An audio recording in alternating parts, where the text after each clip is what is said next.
नमस्कार मित्रों, आप सभी का मेरे इस YouTube चैनल पर पुनः स्वागत है। मित्रों, आज बड़े ही इंटरेस्टिंग टॉपिक पर हम सभी बात करेंगे, जो कि है हाइड्रो इलेक्ट्रिक पावर प्लांट। आप सभी ने नदी या समुद्र में कई चीज़ बहती हुई देखी होंगी। वर्षा के समय आप में से कुछ लोगों ने कागज़ की नाव बनाकर भी तैराई होगी, लेकिन जब हम वह नाव पानी में डालते हैं तो वहाँ क्या होता है, किसी ने गौर किया होगा या नहीं किया होगा। वह बहने लगती है। उस कागज़ की नाव में आप लोगों ने गौर किया होगा कि जो हम लोगों ने स्टार्टिंग पॉइंट दिया है वो उससे दूर चला जाता है। इन सभी उदाहरणों से हम समझ सकते हैं कि बहने वाले पानी में कुछ न कुछ ऊर्जा होती है और यह ऊर्जा गतिज ऊर्जा कहलाती है।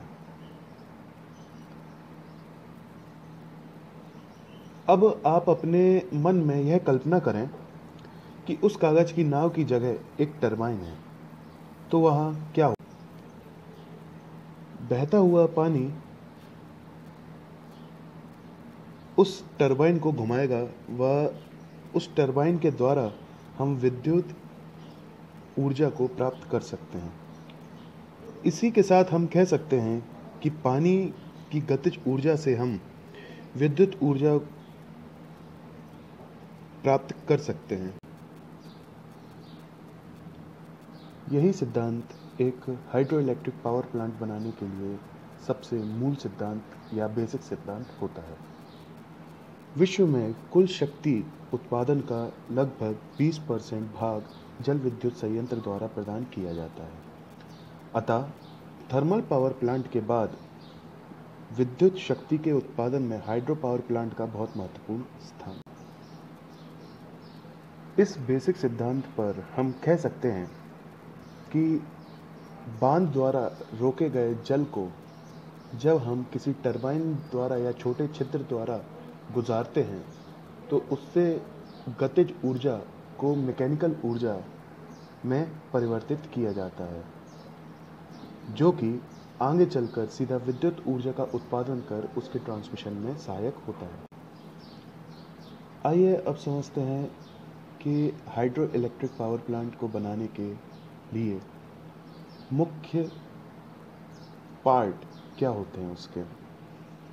तो देखिए, हाइड्रो इलेक्ट्रिक पावर प्लांट में सबसे पहले जो मुख्य पार्ट होता है उसे कहते हैं डैम। अब इस रेखा चित्र में आप देख सकते हैं कि डैम जो कि पानी को रोकता है वो सबसे ऊपर स्थित होता है। ये बहुत ही महत्वपूर्ण भाग व सबसे महंगा भाग होता है एक जल विद्युत शक्ति पावर प्लांट का। ये जो डैम होता है ये पानी को एक रिजर्वर में रोक के रखता है। जितना ज़्यादा पानी होगा उतना ही ज़्यादा उसमें प्रेशर आएगा। जितना ही ज़्यादा प्रेशर आएगा उतना ही ज़्यादा हम लोगों को मैकेनिकल या यांत्रिक ऊर्जा प्राप्त होगी और उतना ही ज़्यादा हम इलेक्ट्रिक पावर को जनरेट कर सकेंगे। अब इसमें एक और बहुत ही महत्वपूर्ण भाग होता है जिसे हम लोग कहते हैं पेनस्टॉक। पेनस्टॉक एक बंद कंटिन्यूड पाइप होता है जो कि जलाशय या सर्च टैंक से टरबाइन को जोड़ता है। यह स्टील या आरसीसी की बनी होती है और यह इतनी मजबूत होनी चाहिए कि जल का आसानी से दबाव सह सके, क्योंकि आपातकालीन अवस्था में पेनस्टॉक में पानी सप्लाई काटने के लिए उचित प्रबंध भी होना चाहिए।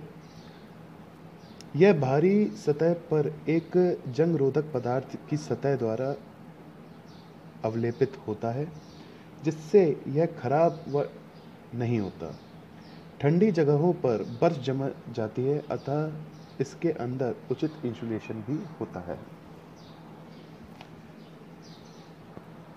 जब पानी आपके डैम से आगे बढ़ता है तो ये पेनस्टॉक द्वारा निकलता है। पेनस्टॉक, जैसा कि अभी आप देख रहे हो, पेनस्टॉक एक गेट द्वारा अर्थात एक वाल्व द्वारा आगे बढ़ता है। ये इतना मजबूत होता है कि आराम से हैमर इफेक्ट अर्थात जब हम अचानक से पानी छोड़ते हैं तो उसका प्रभाव सीधे वाल्व पर पड़ता है। वो उस हैमर अटैक को आसानी से या हैमर इफेक्ट को आसानी से झेल सके। अब जब पेनस्टॉक में पानी आगे बढ़ता है तो वो एक स्लश टैंक में जाता है। तो मीडियम और high ending hydro power stations में स्लश टैंक का प्रयोग होता है। यह खुला टैंक होता है जो कई बार स्मॉल रिजर्वायर भी के नाम से भी जाना जाता है। यह पेनस्टॉक का प्रोटेक्शन के लिए हैमर इफेक्ट को कम करने के लिए प्रयोग में लाया। स्लश टैंक का प्रयोग हैमर इफेक्ट द्वारा पेनस्टॉक को हुए नुकसान को कम से कम करने के लिए होता है और अचानक से लोड बढ़ने या डिमांड बढ़ने पर यह पानी को आगे भेजता है जिससे कि उस डिमांड को कंप्लीट किया जा सके। ये अब आपके सामने बहुत ही सुंदर एक हाइड्रो पावर प्लांट का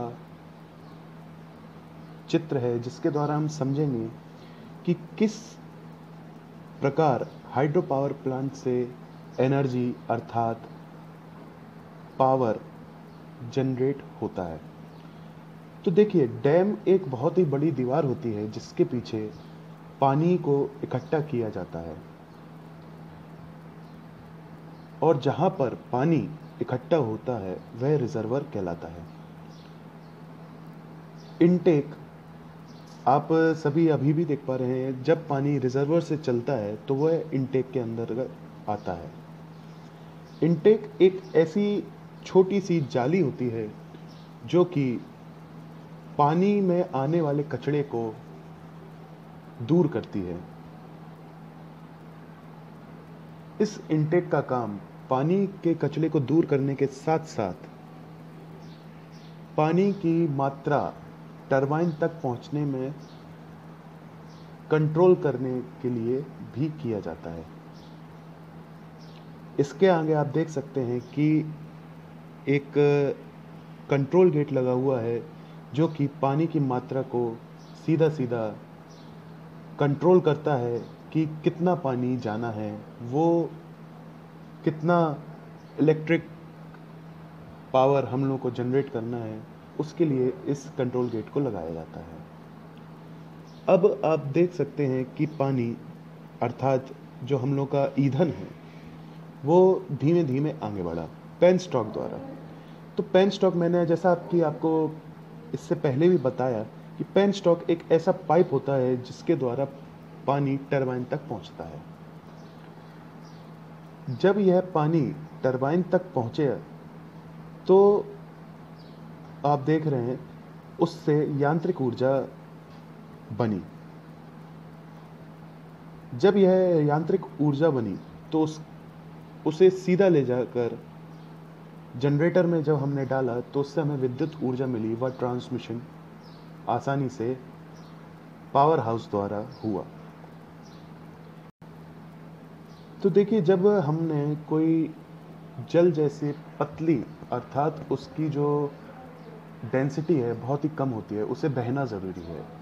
अगर हम उसका कहीं पर निस्तारण अर्थात कहीं पर उसको बाहर ना निकालें तो वह डैम को अति भारी नुकसान पहुंचा सकता है। तो उसके लिए हम लोग बनाते हैं आउटफ्लो।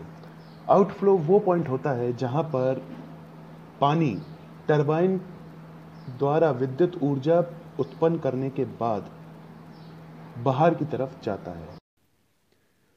तो आज के लिए बस इतना ही। आपको ये वीडियो कैसा लगा मुझे कमेंट कर ज़रूर बताएं। वह अगर अच्छा लगा हो तो लाइक, शेयर व मुझे सब्सक्राइब करें। तब तक के लिए stay home, stay safe and help to stop corona virus. धन्यवाद।